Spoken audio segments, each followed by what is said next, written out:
Romanos capítulo 8, versículo 14. Leamos desde ahí. Porque todos los que son guiados por el Espíritu de Dios, estos son hijos de Dios. Pues no habéis recibido el espíritu de esclavitud para estar otra vez en temor, sino que habéis recibido el espíritu de adopción, por el cual clamamos, Abba, Padre. El Espíritu mismo da testimonio a nuestro espíritu de que somos hijos de Dios. Y si hijos, también herederos. Herederos de Dios y coherederos con Cristo, si es que padecemos juntamente con Él, para que juntamente con Él seamos glorificados. Pues tengo por cierto que las aflicciones del tiempo presente no son comparables con la gloria venidera, que en nosotros ha de manifestarse. Porque el anhelo ardiente de la creación es aguardar la manifestación de los hijos de Dios. Porque la creación fue sujetada a vanidad, no por su propia voluntad, sino por causa del que la sujetó en esperanza. Porque también la creación misma será liberada de esclavitud, de corrupción, a la libertad gloriosa de los hijos de Dios. Porque sabemos que toda la creación gime a una y aún está con dolores de parto hasta ahora, y no solo ella, sino también nosotros mismos, que tenemos las primicias del Espíritu. Nosotros también gemimos dentro de nosotros mismos, esperando la adopción, la redención de nuestro cuerpo, porque en esperanza fuimos salvos. Pero la esperanza que se ve no es esperanza, porque lo que alguno ve, ¿a qué esperarlo? Pero si esperamos lo que no vemos, con paciencia lo aguardamos. Y de igual manera, el Espíritu nos ayuda en nuestra debilidad, pues ¿qué hemos de pedir como conviene? No sabemos. Duro eso, ¿cierto? Pero el Espíritu mismo intercede por nosotros con gemidos indecibles. Mas el que escudriña los corazones, ¿sabes cuál es la intención del Espíritu?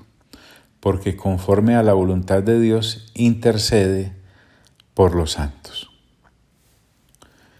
Sé que habíamos avanzado un poco más, pero permítanme estacionarme en este versículo 27, en la parte A, cuando dice, mas el que escudriña los corazones sabe cuál es la intención del Espíritu.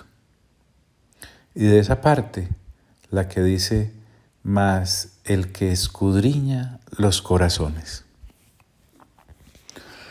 Pablo toca acá de soslayo, porque no es su énfasis,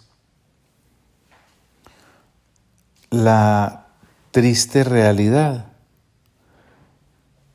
de que Dios escudriña y conoce la mente y la intención de los seres humanos, pero los seres humanos no conocemos ni nuestra mente ni nuestras intenciones en la dimensión que Él sí las conoce. Aún habiendo nacido de nuevo y aún renovando entendimiento, la sonda de Dios es más profunda que la nuestra. Y aunque hemos empezado a hablar del propósito de Dios, el que viene desde la eternidad y va hacia la eternidad, no por eso debemos considerarnos como si no hubiésemos sido tenidos en cuenta por Dios. Claro que sí. Pero indudablemente Él no puede dejar a nuestros pensamientos y a nuestros corazones la libertad de dejarnos creer que podemos entender todo lo que solo Él, el Padre, y el Espíritu Santo, y el Señor Jesús, que son Dios, pueden entender en toda su dimensión. Entonces, no es que Dios nos menosprecie y por eso el Espíritu Santo, que es Dios, tiene que interceder por nosotros con gemidos indecibles ante el Padre, que es Dios. acerca de ese plan o de ese propósito glorioso que en Cristo Jesús ha sido revelado y entonces nos dejen al garete. No. De hecho, las Sagradas Escrituras nos muestran que Dios está interesado, claro, en el ser humano. El salmista lo expresa allá en el Salmo 139. Leamos algunos versículos de ese precioso pasaje, en el cual el salmista nos guía a entender que Dios nos conoce tanto, pero tanto, tanto, aún más que nosotros mismos. Escuche esto tan hermoso.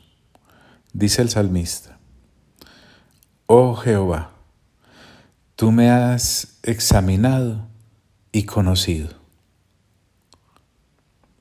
Dios entonces penetra en la humanidad misma del salmista.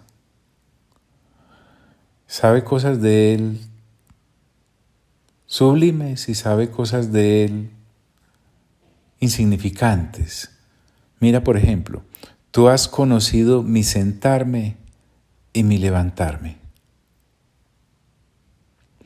Has entendido desde lejos mis pensamientos, pensamientos que, como te he dicho, a veces ni nosotros mismos entendemos de nosotros mismos.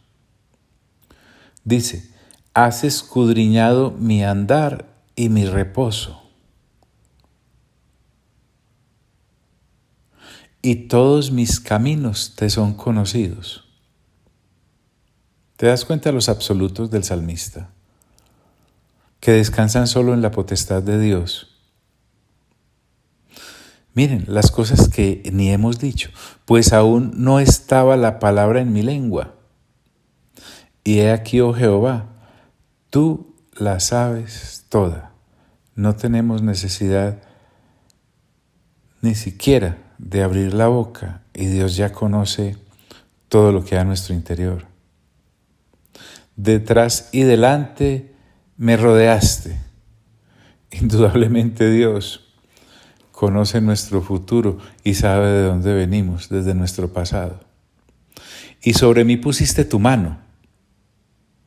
Entonces el salmista reflexiona, parece lanzar un suspiro y dice: tal conocimiento es demasiado maravilloso para mí. Y eso que solo se está refiriendo a su vida particular. Ahora trasládalo a la tuya. Que Dios conozca de esta manera a sus criaturas es demasiado maravilloso para uno. El salmista entonces se confiesa y dice: alto es, no lo puedo comprender. Qué bueno que esta persona nos ayuda a expresar la ignorancia que desde la profundidad nos grita: no sabes. Y entonces agrega: ¿a dónde me iré de tu espíritu? Allí está con mayúscula. Qué impresionante. Él sabe que de Dios no se puede esconder. ¿Y a dónde huiré de tu presencia?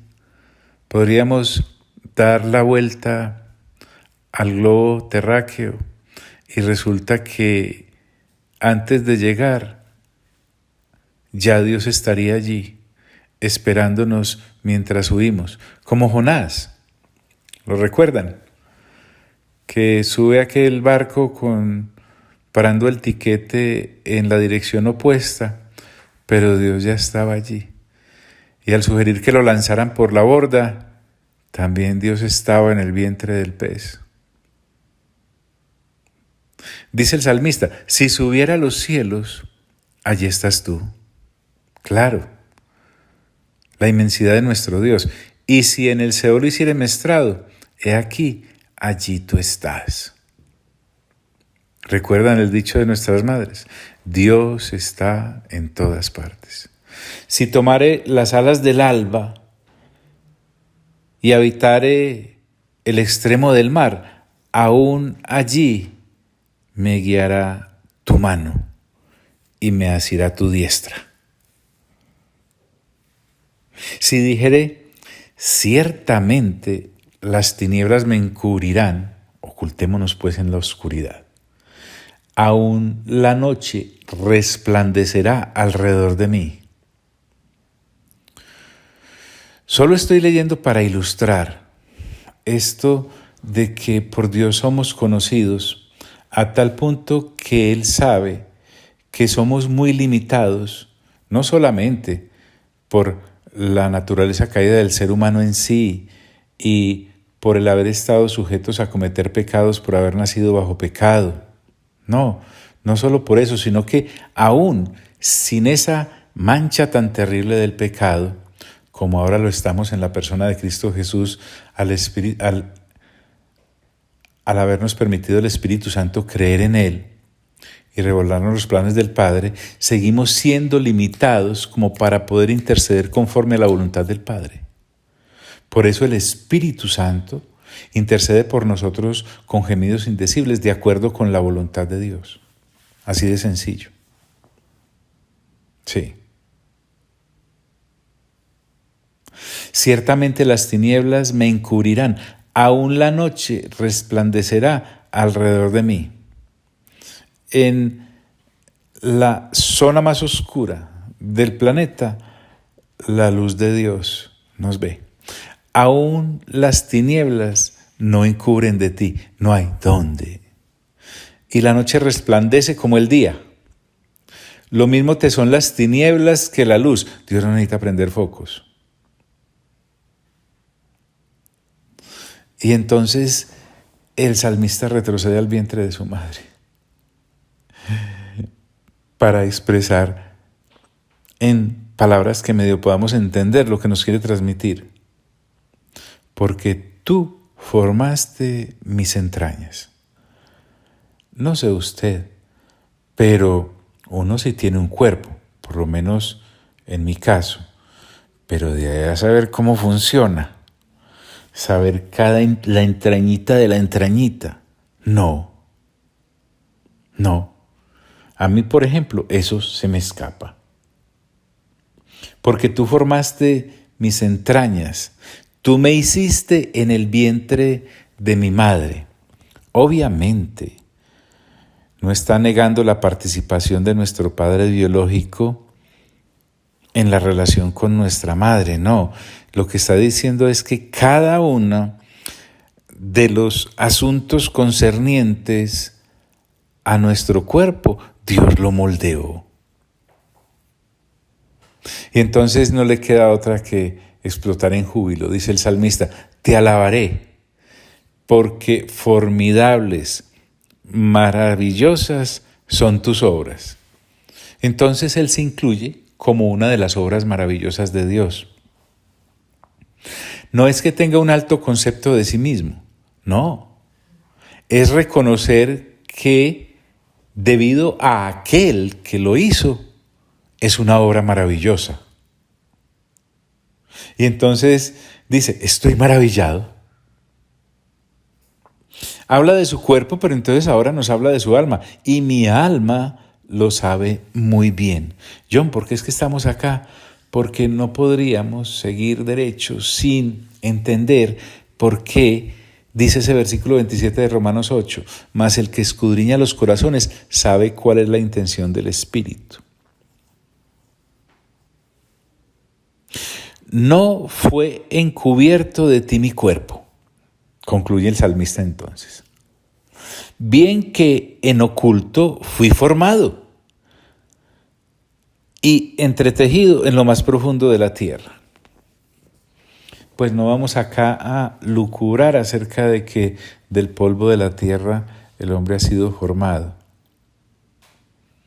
Claro, puede decir alguno ahora, con la tecnología que hay, uno ha podido ver programas extraordinarios que inclusive introducen cámaras en el vientre de la persona que está gestando y allí se ve la formación de...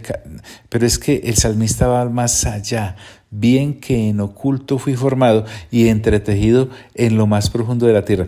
Mi embrión vieron tus ojos. el embrión. Dios contempló eso de cada uno de nosotros.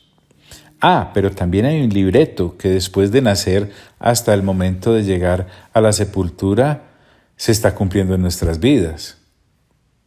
Esto es descansar en el absoluto de Dios. Porque el salmista dice, y en tu libro estaban escritas todas aquellas cosas que fueron luego formadas. Hay un inventario, permítame pensarlo así, de cada uno de nuestros órganos, de cada una de nuestras células, de cada uno de nuestros tendones, de nuestros nervios, de nuestros músculos, de nuestros vasos sanguíneos, de cada uno de nuestros cabellos. Hay un inventario. Y dice el salmista, sin faltar una de ellas. Pero también pensemos que esas cosas que están escritas también se refieren a nuestros hechos y a nuestros actos. Aún antes de nacer, Dios por su preconocimiento sabe en qué empieza el hombre y en qué termina. Cuán preciosos me son, oh Dios, tus pensamientos. Ahora el salmista despierta y se da cuenta que hay una mente mayor que la suya propia. Por eso dice Pablo en algunos lugares que tenemos la mente de Cristo. Porque para poder entender al Padre se necesita la mente de Cristo. Cuán grande es la suma de ellos. Si los enumero, se multiplican más que la arena. Oye esto, despierto y aún estoy contigo, o sea que aún mientras dormimos. Antes de acostarnos, después de levantarnos. Ante semejante convicción, el salmista puede exclamar, examíname, oh Dios, y conoce mi corazón. ¡Ja! ¿No te parece que coincide con Pablo cuando dice, mas el que escudriña los corazones? Pruébame y conoce mis pensamientos. Se confiesa completamente incapaz el salmista de probarse él a sí mismo y de conocerse a sí mismo. Por lo tanto, se lo pide a Dios. Pruébame y conoce mis pensamientos y ve si hay camino de perversidad. Esto se llama rendición. Y guíame en el camino eterno.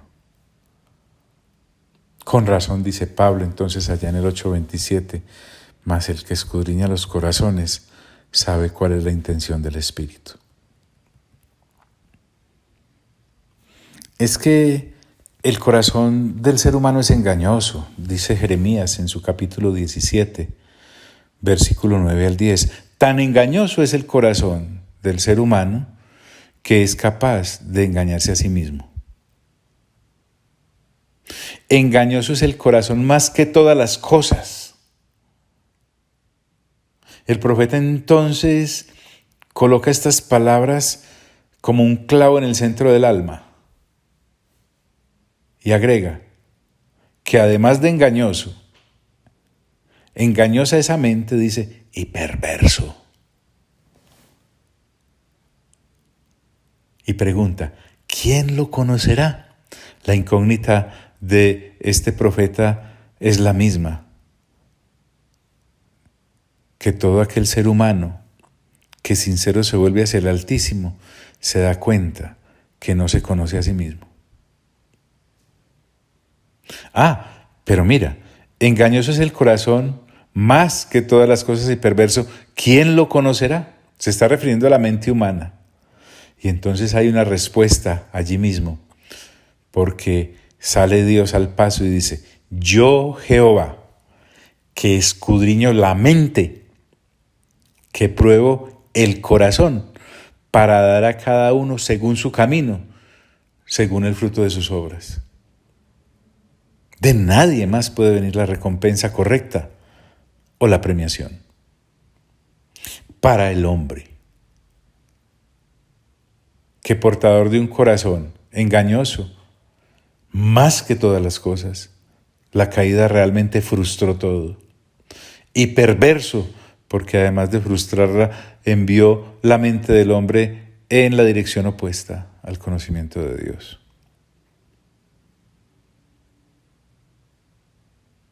Miren la NTV como lo expresa, ese Jeremías 17 del 9 al 10.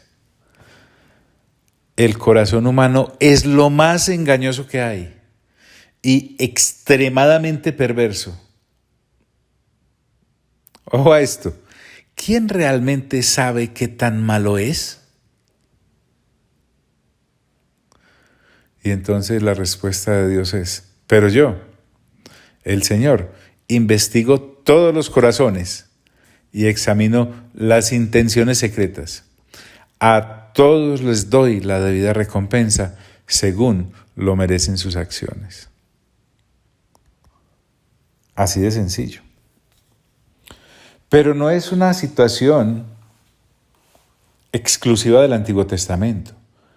En el Nuevo Testamento encontramos pasajes como este. Hechos capítulo 15, versículo 7 al 9. En medio de una discusión doctrinal que necesitaba ser aclarada, dice la Escritura, y después de mucha discusión, Pedro se levantó y les dijo, varones hermanos, vosotros sabéis cómo ya hace algún tiempo que Dios escogió que los gentiles oyesen por mi boca la palabra del Evangelio y creyesen. Aquí viene. Miren que tanto Pablo como Pedro saben de qué están hablando cuando hablan. Y Dios, dice Pedro, que conoce los corazones. Permítame decirlo, que conoce las mentes. Permítame decirlo, que conoce lo profundo del ser humano, aún lo que calla, aún lo que no conoce de sí mismo. Y Dios, que conoce los corazones, les dio testimonio, dándoles el Espíritu Santo, lo mismo que a nosotros, y ninguna diferencia hizo entre nosotros y ellos, purificando por la fe sus corazones. Es que el Padre no podía hacerlo de otra forma. Permítanme el atrevimiento. Si Él nos ha de incorporar en su propósito eterno, en su plan secreto, como lo vamos a ver más adelante, no puede dejar a nuestro débil corazón como el guía de nuestras almas. Y cuando hablo, no estoy hablando del cardio, sino de la mente que está completamente obnubilada en sí misma. Por lo tanto, al permitir que tanto judíos como gentiles que crean en Cristo Jesús sean sellados por la presencia del Espíritu Santo, seamos templo del Espíritu Santo, lo hace, escuche bien, no por el gran privilegio de habitar dentro de nosotros. Qué incomodidad debe ser para el Santo Espíritu estar en estas vasijas de barro tan llenas de huecos y de fugas y de imperfecciones. Lo hace para podernos guiar con certeza a su propósito eterno, a su propósito que ha sido revelado en la persona de Cristo Jesús. Es tanto que si no fuera por eso, nos quedaríamos pensando acerca del reino de Dios y su justicia, solo como abigeos tratando de sacar para nosotros lo que nos nutra a nuestro antojo. Por eso necesitamos la guianza del Espíritu Santo. Por eso necesitamos de esos gemidos indecibles. ¿Para qué? Conforme a la voluntad del que escudriña los corazones, el Espíritu Santo interceda. No nos podían dejar solitos en esto. ¿Dónde más, John? En el Nuevo Testamento. Con gusto. En 1 Corintios, capítulo 4, del versículo 1 al 7, encontramos un ejemplo, el ejemplo de ejemplos. Les recuerdo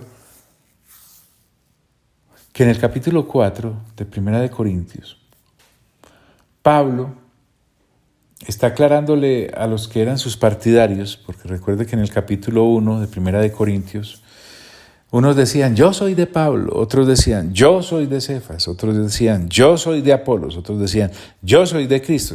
Entonces, esos partidarios, esa gente que aplaudía al apóstol, lo estaba colocando en un pedestal al cual él nunca quiso subir.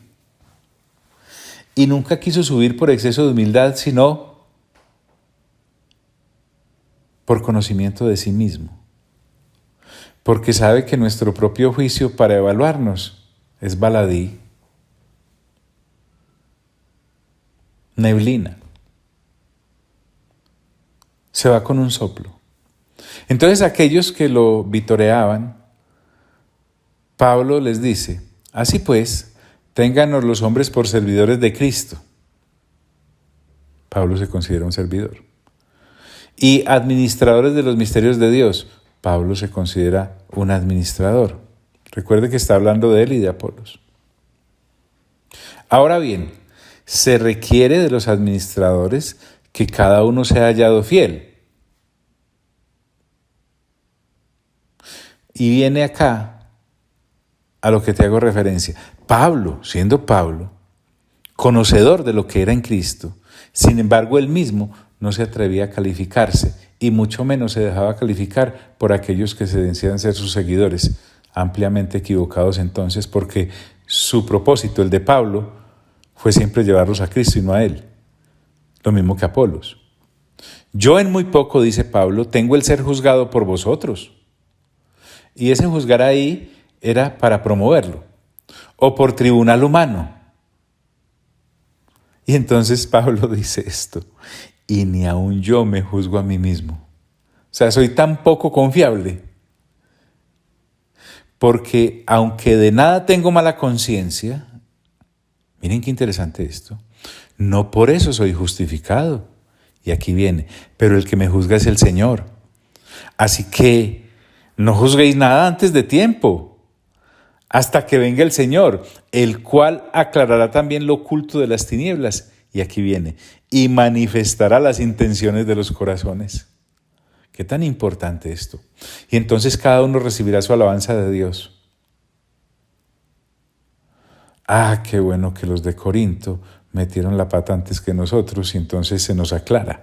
Pero esto, hermanos, lo he presentado como ejemplo en mí y en Apolos por amor de vosotros, para que en nosotros aprendáis a no pensar más de lo que está escrito. No sea que por causa de uno os envanezcáis unos contra otros. Porque ¿quién te distingue? ¿O qué tienes que no hayas recibido?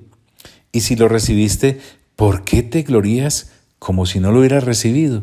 Pablo le da toda la gloria a Dios y quiere que nosotros se la demos. Ah, qué bueno. Miren, a esto le podemos sumar en Hebreos un versículo, básicamente 2, que todos conocemos. Capítulo 4, versículo 12 y 13. Porque la palabra de Dios es viva y eficaz. O sea, ¿quieres conocerte? ¿Quiero conocerme? La palabra de Dios es el termómetro. ¿Y por qué? Porque recuerda quién la inspiró, el Espíritu Santo. Sí, el mismo con el cual el Padre nos ha sellado para podernos guiar en los caminos del Señor Jesucristo. Sí, el mismo que intercede por nosotros con gemidos indecibles delante de aquel que escudriña los corazones.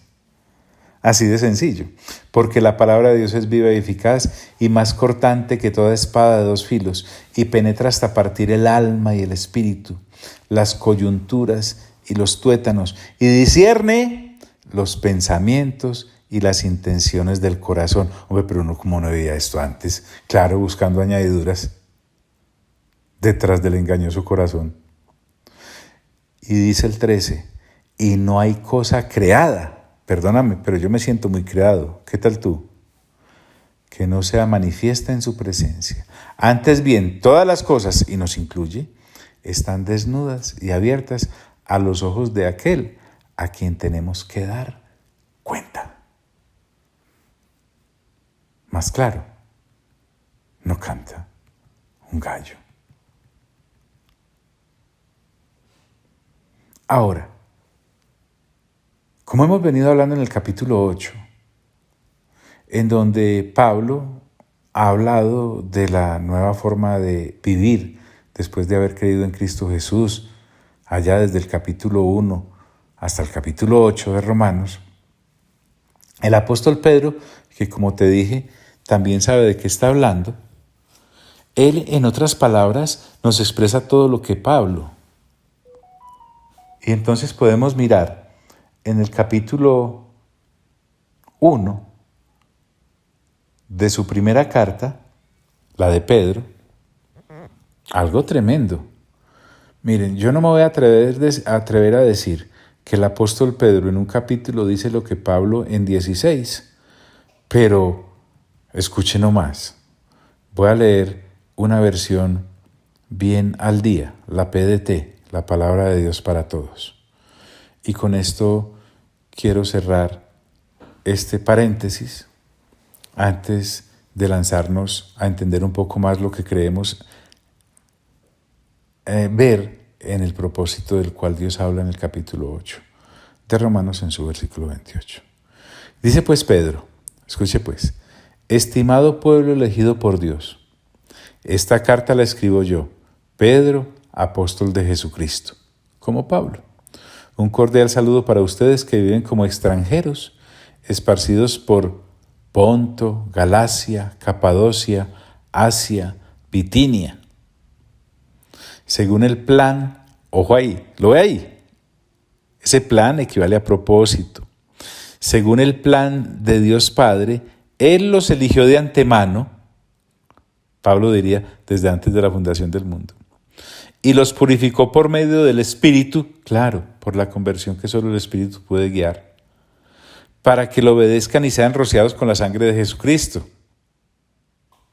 Me dan unas ganas de quedarme ahí, pero no puedo, solo estoy leyendo.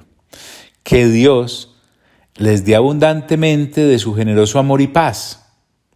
Bendito sea el Dios y Padre de nuestro Señor Jesucristo, quien nos tuvo gran compasión.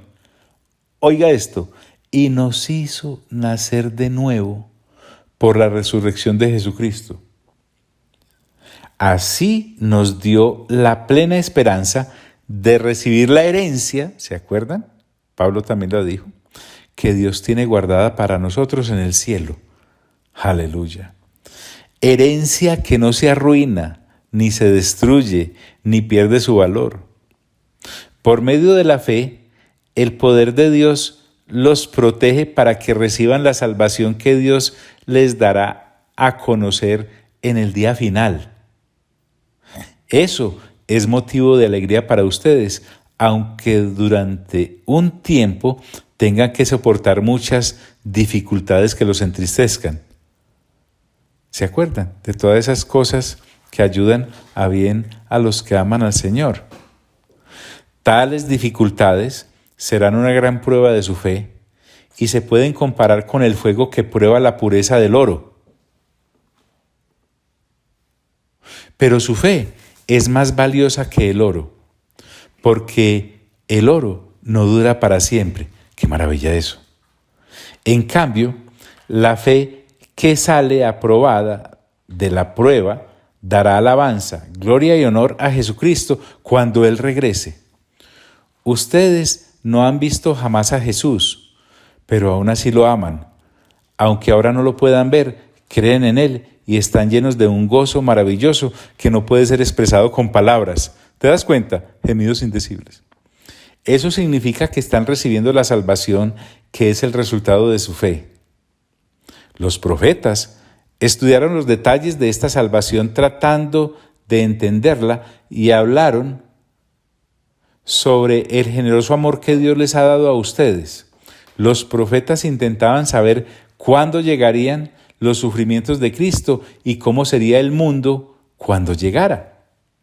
El Espíritu de Cristo estaba en ellos y les hablaba de lo que Cristo tendría que sufrir y de la gloria que recibiría después. Dios les hizo entender a esos profetas que lo que decían no eran para ellos, sino que estaban sirviendo a ustedes. Lo que los profetas decían es la misma buena noticia de salvación que fue anunciada por quienes les llevaron el mensaje a ustedes. Ellos también hablaron por medio del Espíritu Santo enviado del cielo. En ese mensaje hay detalles que hasta los mismos ángeles quisieran conocer. Por eso, preparen su mente para servir. ¿Oyó? Renovación de entendimiento. Con pleno dominio propio pongan toda su esperanza en el generoso amor que será de ustedes cuando Jesucristo venga. Antes, ustedes no entendían y por eso seguían sus malos deseos. Pero ahora, y aquí viene, son hijos obedientes de Dios. ¿Te das cuenta? Ser hijos es pertenecer a la familia de Dios. Y no deben vivir como antes, más bien sean santos en todo lo que hacen, porque Dios, quien los llamó, es santo. Pues está escrito, sean santos porque yo soy santo. Ustedes oran a Dios y lo llaman Padre. Y Él juzga a todos por igual, según lo que hacen. Por eso deben mostrarle respeto en todo lo que hagan durante el tiempo que estén en este mundo. Dios los rescató a ustedes de la vida sin sentido que llevaban antes. Así vivían sus antepasados, y ellos les enseñaron a ustedes a vivir de la misma manera. Qué triste, ¿cierto? Pero ustedes saben muy bien que el precio de su libertad no fue pagado con algo pasajero como el oro y como la plata, sino con la sangre preciosa de Cristo, quien es como un cordero perfecto y sin mancha. Cristo fue destinado, y aquí viene, desde antes de que el mundo fuera creado, pero se dio a conocer en los últimos tiempos para beneficio de ustedes. Por medio de Cristo, ustedes son fieles a Dios, quien resucitó a Cristo de entre los muertos y le dio honor. Por eso han puesto su fe y su esperanza en Dios, obedeciendo la verdad, se han purificado y pueden amar sinceramente a sus hermanos. Ámense los unos a los otros de todo corazón, pues ustedes nacieron de nuevo, no por medio de padres mortales, sino por medio del mensaje vivo y eterno de Dios. Porque está escrito, los seres humanos son como la hierba, toda su gloria es como una flor silvestre. La hierba se seca y la flor se cae, pero la palabra del Señor vivirá para siempre. Esta palabra es la buena noticia que se les anunció a ustedes.